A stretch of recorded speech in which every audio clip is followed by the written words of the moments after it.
मित्रांनो, मी तुमचा मित्र कैलास सोलाट. मित्रांनो, तुम्हाला सांगायची आनंदाची गोष्ट म्हणजे अशी, येत्या 1 ते 2 दिवसामध्ये जागतिक योग दिन आलेला आहे. जागतिक योग दिन म्हणजे भारतीय संस्कृती जगभरात पोहोचण्याचा दिवस म्हणजे जागतिक योग दिन.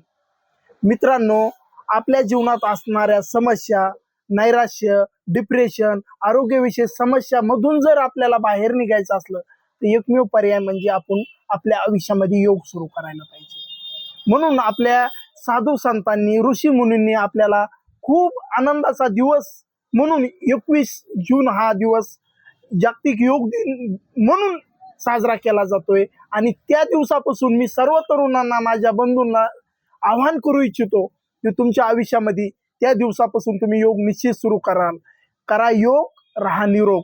एवढंच बोलतो, थांबतो. रामकृष्ण हरी.